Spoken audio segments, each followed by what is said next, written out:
भक्तिहीन प्राणी होते हैं जिनके पूर्व जन्म की कोई भक्ति नहीं होती, या इस जन्म में भी उसने कोई ऐसी क्रिया नहीं प्राप्त हुई जिससे उसमें भक्ति धन प्राप्त हो, उसे भक्ति धन इकट्ठा हो, अर्थात उसकी कोई भक्ति बन रही हो, तो वो व्यक्ति आकड़ नहीं पाड़ा करे, वो झुकता नहीं, वो अभिमानी होता है, ऊंट की तरह ऊपर ने गर्दन करके चलेगा, चौड़ी टांग धरेगा। ऐसा जब तक तो हो सकता है पुण्यात्मा को ज्ञान ना हो, तो अनजानपने में कोई भी ऐसे अभिमान कर सकता है, कोई भी इस प्रकार की क्रिया कर सकता है। जब ज्ञान हो जाता है फिर उस पुण्यात्मा में वो प्रक्रिया नहीं रहती, वो सीधा एक सभ्य व्यक्ति की तरह चलता है, सभ्य व्यक्ति की तरह व्यवहार करता है, और उसके अंदर एक इतना गुण आ जाता है कि वो परमात्मा के दरबार में झुके बिना नहीं रह सकता।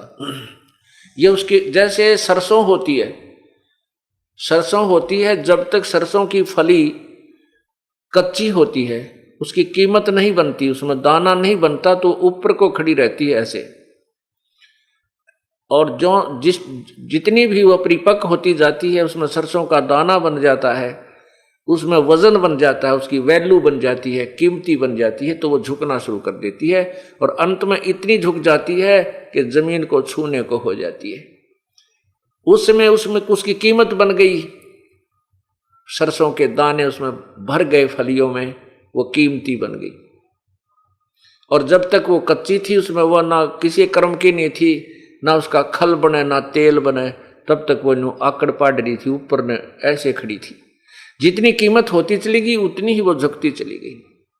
ठीक इसी प्रकार जो पुण्यात्मा पूर्व जन्म की कमाई से परिपक्व भरे हुए हैं, कुछ शेष रह गई थी वो उसमें पार ना हुए, अब सत्संग में आते हैं तो वो झुके बिना रह ही नहीं सकते। उनका स्वभाव, हम तो पत्थर के सामने प्रणाम किया करते थे, 2 ईंट लगा करके माता बना रखी होती जिस पर कुत्ते मुत्या करते, हम उस पर भी नमस्कार किया करते थे, क्योंकि हमारे अंदर वो गुण था, हमारे अंदर वो कीमत थी, भगवान का धन था, वो हमें झुकाए बिना छोड़ता नहीं था। और अब तो हमें रास्ता ही अकॉर्डिंग टू शास्त्र मिल गया।